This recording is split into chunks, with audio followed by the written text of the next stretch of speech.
अभी अपने लोग ऐसे ही, अभी एक को रोकेंगे दूसरा खड़ा हो जाएगा, दूसरे को रोकेंगे तीसरा खड़ा हो जाएगा, कोई बात नहीं, अभी ऐसे ही ऐसी बात नहीं।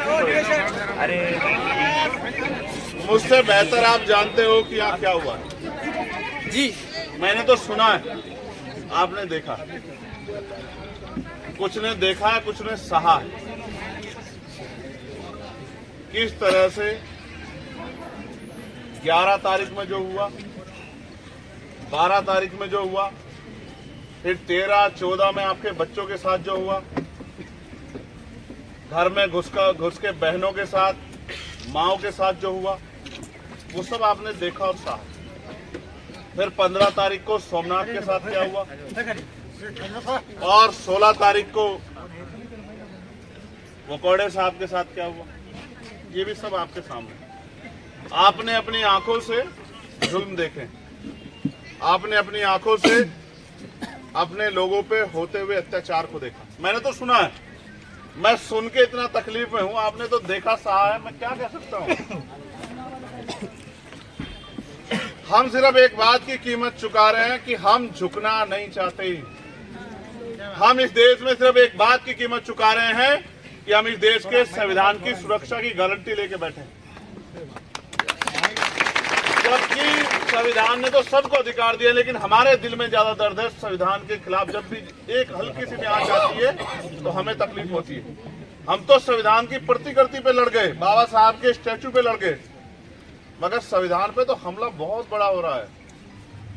तमाम जो अवसर थे वो खत्म किए जा रहे। रोजगार नाम की चीज चिड़िया के रूप में रहेगी।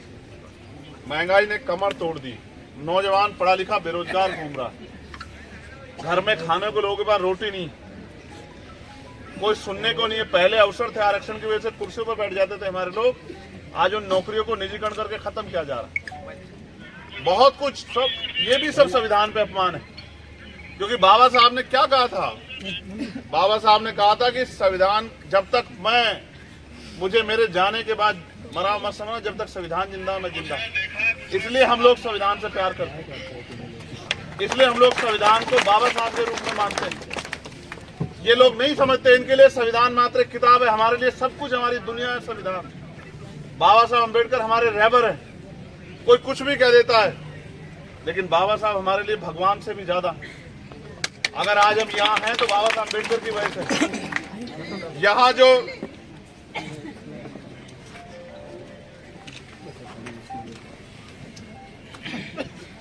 फिर क्यों कहते हो कि हमें मार दिया किसी ने?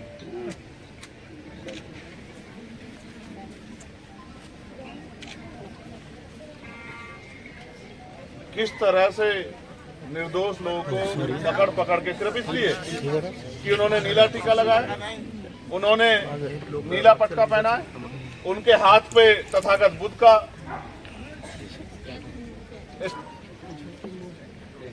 टैटू बना हुआ है, उनके हाथ पे मां मानव लिखा हुआ है, उनके हाथ पे जय भीम लिखा हुआ है, उनकी बाजू पे बाबा साहब अम्बेडकर का टैटू बना हुआ, सिर्फ इसलिए क्या मजाक उड़ाते हो? मेरे पुलिस के साथियों, बहुत बहादुर हो आप लोग, आपके लिए तालियां बजनी चाहिए। गरीबों पर जुल्म करते हो, गरीबों पर जुल्म करते हो, गरीबों को निकाल के मारते हो, गरीबों को कुचलते हो। मैं कहता हूं आपका ज्यादा सम्मान होना चाहिए, क्योंकि आप अपनी ड्यूटी का जिस तरह का प्रयोग कर रहे हैं, ये किससे छिपा हुआ नहीं। पुलिस प्रशासन मुर्दाबाद, मुर्दाबाद, मुर्दाबाद, मुर्दाबाद। ये अच्छा है, मैं पुलिस के साथियों का धन्यवाद दूंगा कि आपने हमारे लोगों को मारा, क्योंकि इनको पता लगा कि वर्दी पहन के सब लोग अच्छे नहीं होते। इनको पता लगा कि सर पे अशोक की लाट लगाकर जो लोग घूमते हैं वो सब लोग रक्षक नहीं होते हैं। इनको सही में पता लगा कि जिनके कंधों पे रक्षा की जिम्मेदारी है वो रक्षक नहीं। अच्छा किया आपने इनको मारा, लेकिन आपको ये नहीं पता कि आपने किस क्रांति को जन्म दिया। परभनी में आपको एहसास नहीं है। भाई आजाद चंद्रशेखर, अब संघर्ष करो, हम तुम्हारे साथ हैं। आपको नहीं पता, क्योंकि मैं उनसे मिल के आया हूं जो जेल से होके आए। मैं जब पहली बार जेल गया था तो लगता था कि जेल जाके पता नहीं क्या हो जाएगा। डरता था, लेकिन जब 16 महीने जेल में रहा और बाहर आया तो मैं कहता हूं कि कभी अब जेल घूमने जाने का मन, जब काम ज्यादा हो जाता है और लगता है कि आज छुट्टी की जरूरत है तो मैं सोचता हूं जेल चला जाऊं। जेल से नहीं मरते, नाम जेल से डरते, ना जेल से, जेल हमें डरा सकती, ना हमें जेल मार सकती। हम बाबा साहब अम्बेडकर के सिपाही, हम फूले साहू के सिपाही, हम पेरियार के सिपाही, काशीराम के सिपाही जेल मुकदमों से नहीं डरते। जितना ये हमारे लोगों पे जुल्म करेंगे उतना हमारे लोग संघर्ष करने के लिए तैयार। क्या बाबा साहब ने लाठी नहीं खाई? महाराष्ट्र सत्याग्रह में बाबा साहब ने अपमान सहा। हम उन्हीं के औलाद हैं, हम उन्हीं के अनुयायी, हम उनकी संतान हैं, हम भूलेंगे नहीं इस अपमान को। पुरुषों को लाठियां लगी, नौजवानों को, वो संघर्ष करने के लिए आए, मैं एक्सेप्ट करता हूं, लेकिन बहनों को लाठियां मारोगे?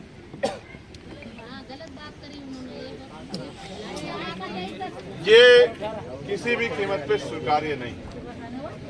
हमारी बच्चियों को पीटोगे, 14-14 साल की बच्चियों को पीटोगे, जूतों से हमारी बहनों को कुचलोगे।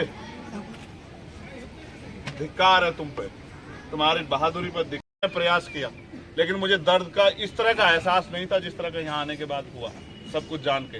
मैं आपको विश्वास दिलाता हूँ, इस बार जब पार्लियामेंट चलेगी तो सबसे पहले मैं परभनी पे जो अन्याय हुआ है उस पे सरकार के सामने जो है अपने ऊपर हुए इस अन्याय को रखने का काम करूंगा, जोरदार तरीके से रखने का काम करूंगा जो अन्याय यहाँ। और मैं चेतावनी के तौर पर कहता हूँ सरकार को कि और लाठियां तैयार कर ले, और गोलियां तैयार कर ले। अम्बेडकरवादी ना लाठी से डरते ना गोली से, आपकी लाठी और गोली भी देखेंगे, लेकिन जुल्म ना सहा है ना भाई आशीष और सिद्धार्थ भी मेरे पास।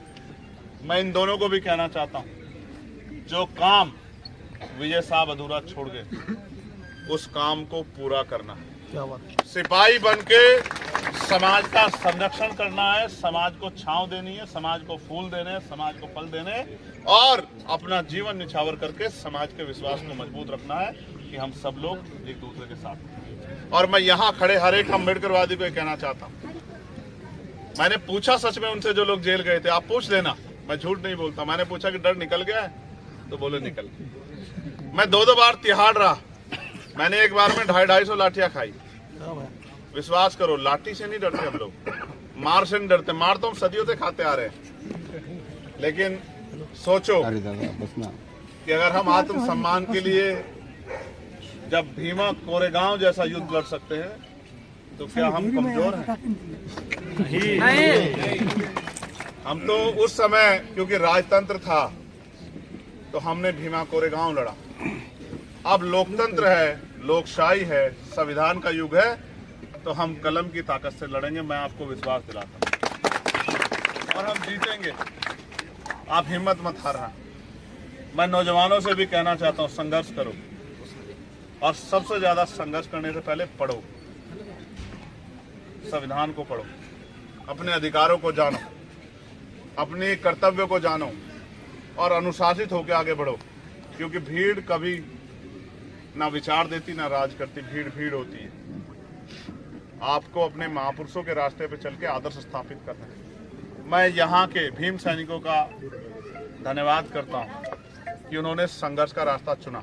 बस उनसे ये भी कहूँगा, लड़ाई भावनात्मक होकर नहीं लड़नी, लड़ाई रणनीति बना के दिमाग से लड़नी। और इस बार अगर ज्यादा देर हुई और हमारी मांगे नहीं मानी गई तो फिर इस बार जब आंदोलन होगा परभनी में तो मैं खुद आपके बीच रहूंगा। इस बात का भी मैं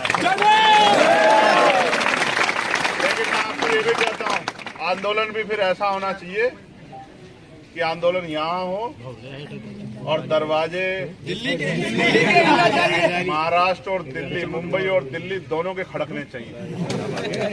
खड़का दोगे नहीं खड़का दोगे? एक चीज तो मैं जानता हूं कि अगर महाराष्ट्र कोई चीज तय कर ले तो फिर वो तो होके रहता है। मन पक्का करो। आज ये मीडिया के माध्यम से बहुत लोगों तक आवाज जाएगी, और जो जहां से सुन रहा है उससे कह रहा हूं, महाराष्ट्र के परभनी में आज हमारे लोगों को हमारी जरूरत।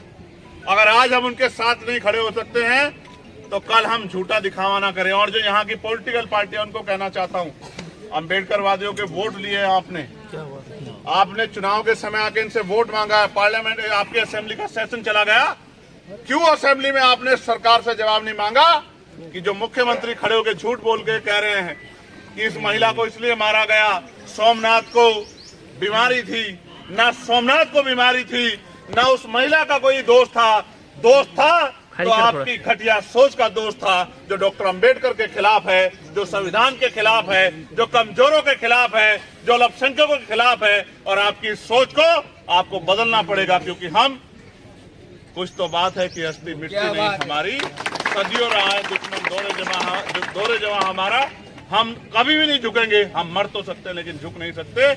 मैं उन निकम्मे नेताओं को कहना चाहता हूं जिन्होंने वोट लेकर हमसे मुंह फेरा, उनको कहना चाहता हूं अगर थोड़ी सी भी गैरत है तो इस बार जब सेशन चलेगा तो इस निकम्मी सरकार से सवाल पूछने का काम करना कि परभनी में जो हिंसा हुई है और उसमें जो कमजोरों पे जुल्म किया गया है, क्या ये बाबा साहब अम्बेडकर का अपमान नहीं है?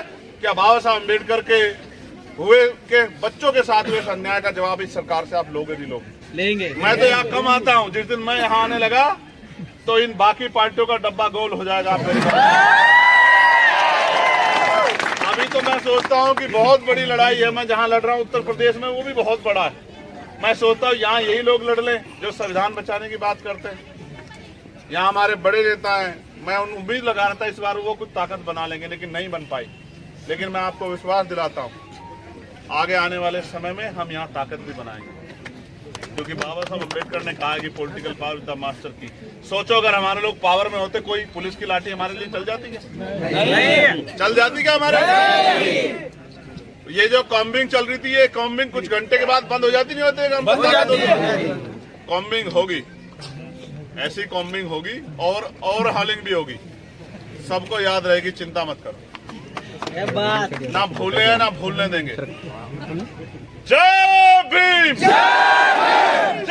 भीम, जय भीम। खाली कर रहा तो हम तुम्हारे साथ हैं। सुनो, ये डॉक्टर अंबेडकर के टैटू से डरते हैं, ये जय भीम के नारे से डरते हैं, ये नीले झंडे से डरते हैं। लेकिन याद रखो, बाबा साहब ने कहा था 21वीं सदी हमारी है, नीला झंडा पूरे देश में लहराएगा। मेरी बात को आप याद रखना, ये रुकने वाला झंडा।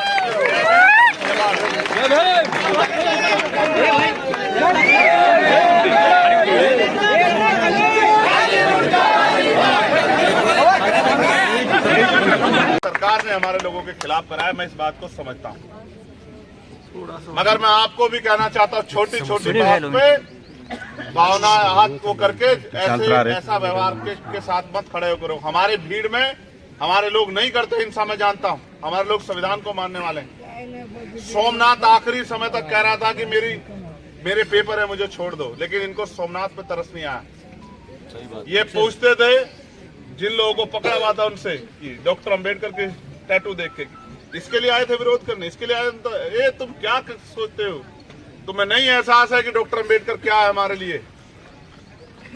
तुम प्रोटेस्ट की बात करते हो, तुम सड़क पे आने की बात करते हो। हम डॉक्टर अंबेडकर के लिए अपने खून की एक बूंद दे सकते हो। तुम नहीं जानते हो कि डॉक्टर अंबेडकर क्या है हमारे लिए। ये जो गलतफहमी है, इस गलतफहमी को जल्द हम लोग दूर करेंगे। मैं आपको विश्वास दिला कहता हूं, मैं विजय साहब को भी याद करता हूं, क्योंकि उन्होंने भी अपना पूरा जीवन सेवा के लिए दे दिया लोगों के। जिसके ऊपर जुल्म हुआ, हम अम्बेडकरवादी यही जानते हैं कि हमें हर उस व्यक्ति के साथ खड़े होना जिस पर जुल्म हो रहा। अभी तक एफआईआर दर्ज नहीं हुई है, अभी तक जितने लोगों को पीटा गया, इनोसेंट लोगों को, निर्दोष लोगों को, उनकी एफआईआर दर्ज नहीं हुई है। और मैंने अभी एसपी से बात की, मैंने उनसे कहा कि एफआईआर दर्ज करो, और नहीं होगी एफआईआर दर्ज तो आप चिंता मत करो। उन्होंने मुझसे कहा कि जांच हो रही है, न्यायिक मजिस्ट्रेट जांच हो रही है। मैंने उनसे कहा कर लो जांच, क्योंकि ये गलतफहमी में मत रहना कि हम 1-2 महीने में इस बात को भूलने वाले। हम मरते दबते तक अपने लोगों की पीठ पे पड़ी एक लाठी। मेरी बात को आप याद रखें, हम वो लोग नहीं है। वो जमाना चला गया जब हम पढ़ते लिखते नहीं थे, तो रोज हमारे सामने मुसीबतें थी तो हम भूल जाते थे। लेकिन अब हम भूलने वाले नहीं है, ना इस निकम्मी सरकार को भूलेंगे और ना हम पे लाठी चलाने वाले इन पुलिस कर्मियों को भूलेंगे। और आएगा वो दिन कि हिसाब होगा। मेरी बात को आप याद रखें। ऐसा नहीं कि वो दिन नहीं आएगा जिस दिन हमारे लोग और तैयार हो जाएंगे और जुल्म से जितना दबाओगे हम लोगों को उतनी दुगनी ताकत से आज वो आई, क्या नाम है उनका, वो मुझे अपनी वो बेटी के उससे साड़ी से ये वो राखी को मानती है, वो निकाल के बांधी कि सब बहनों की रक्षा करो।